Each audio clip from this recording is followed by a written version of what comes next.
नमस्कार। तो दोस्तों, आज की इस वीडियो से हम एक नई सीरीज़ शुरू करने वाले हैं। आज से हम एनटीए नेट के प्रीवियस ईयर के क्वेश्चन को डिस्कस करेंगे। जितने भी क्वेश्चन होंगे उन्हें हम क्रम वाइज डिस्कस करते रहेंगे। ये सिर्फ एनटीए नेट पर आधारित होंगे। हाँ, फ़ायदा आपको हिंदी साहित्य की प्रत्येक परीक्षा में इसका अवश्य होगा। तो चलिए शुरू करते हैं आज की वीडियो का। तो आज का जो पहला प्रश्न है तो वो है,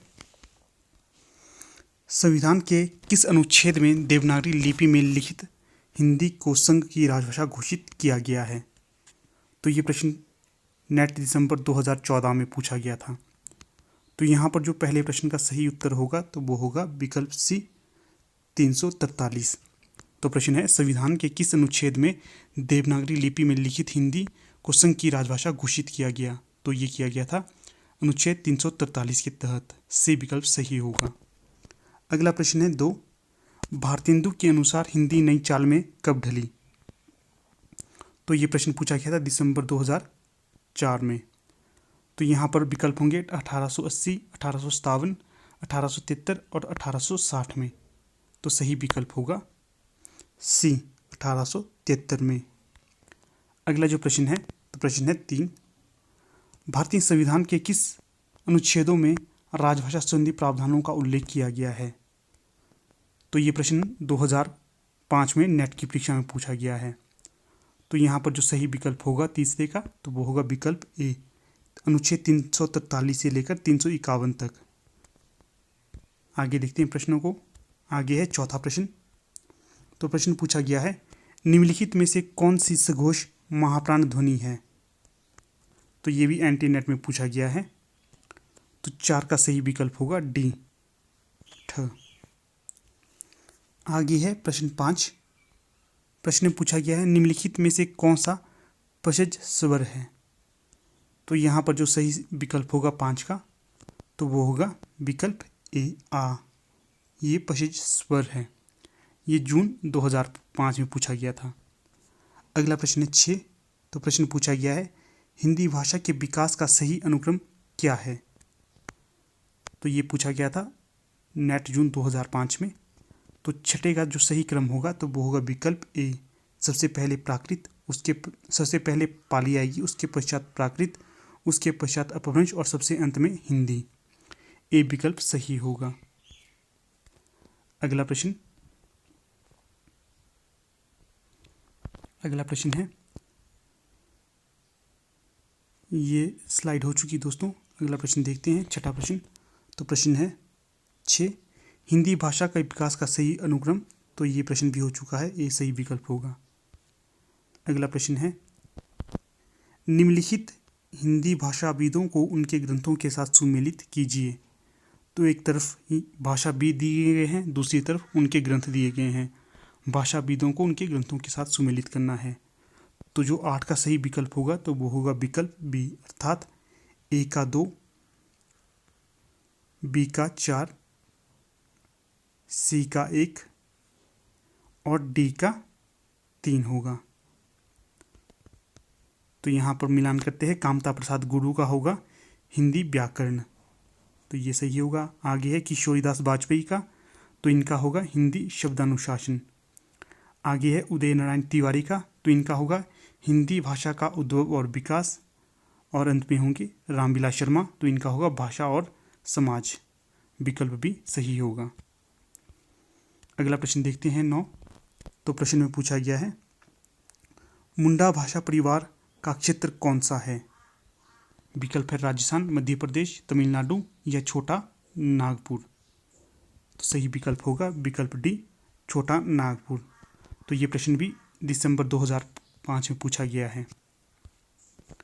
अगला प्रश्न है 10। तो यहाँ पर सुमेलित करना है। तो 10 का जो सही विकल्प होगा तो वो होगा विकल्प डी, ए का जो 4, बी का 5, सी का 3 और डी का 2। तो यहाँ पर आप मिलान कर सकते हो।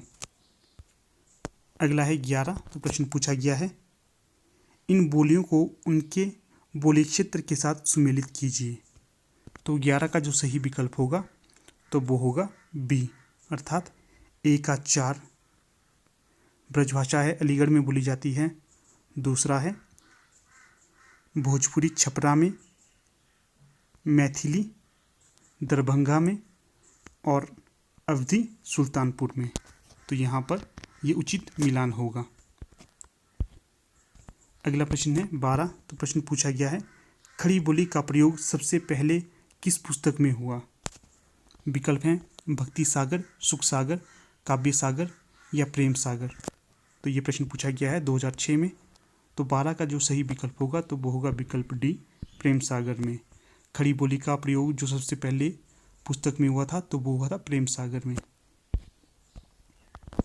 अगला प्रश्न 13। तो प्रश्न में पूछा गया है भारतीय भाषाओं को भारतीय संविधान की किस अनुसूची में शामिल किया गया है? विकल्प हैं अष्टम, सप्तम, नवम और दशम। सही विकल्प होगा ए, अष्टम। और ये प्रश्न भी नेट जून 2006 में पूछा गया है। अगला जो प्रश्न है तो प्रश्न है 14। ग्रीम नियम किस भाषा की ध्वनियों से संबंधित है? विकल्प है जर्मन, फ्रेंच, रूसी या हिंदी। तो जो 14 का सही विकल्प होगा तो ये होगा विकल्प ए, जर्मन में। अगला प्रश्न है 15। तो यहाँ पर पूछा गया है इन बोलियों को उनकी बोली क्षेत्र से सुमेलित कीजिए। तो जो 15 का सही विकल्प होगा तो वो होगा विकल्प ए, अर्थात कोट ए। जो बांगरू है यह है रोहतक, दूसरी है भोजपुरी, यह है छपरा की, और तीसरी कुमाऊनी तो ये है अल्मोड़ा की, और जो खड़ी बोली है तो ये होगी मेरठ की। विकल्प ए सही होगा। अगला प्रश्न है 16। तो प्रश्न है नागरी लिपि का विकास किस लिपि से हुआ है? तो ये पूछा गया है 2006 में। तो जो 16 का सही विकल्प होगा तो वो होगा विकल्प बी, ब्राह्मी से। नागरी लिपि का विकास हुआ है ब्राह्मी लिपि से। अगला प्रश्न है 16। तो ये प्रश्न हो चुका है। अगला है 17। निम्नलिखित बोलियों में से कौन सी बोली उत्तर प्रदेश से संबंधित नहीं है या नहीं बोली जाती? तो ये प्रश्न पूछा गया है जून 2007 में। 17 का सही विकल्प होगा सी, मैथिली। अगला प्रश्न है 18। पुरानी हिंदी नामकरण किसने किया है? 18 का सही विकल्प होगा डी, चंद्रधर शर्मा गुलेरी जी द्वारा। अगला प्रश्न है 19। हिंदी को राजभाषा के रूप में मान्यता कब मिली? तो 19 का सही विकल्प होगा बी, 14 सितंबर 1949 में।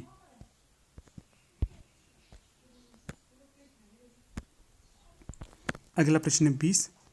कर्म शब्द की व्युत्पत्ति किस प्रक्रिया से हुई? तो 20 का सही विकल्प होगा ए, अर्ध तत्सम से।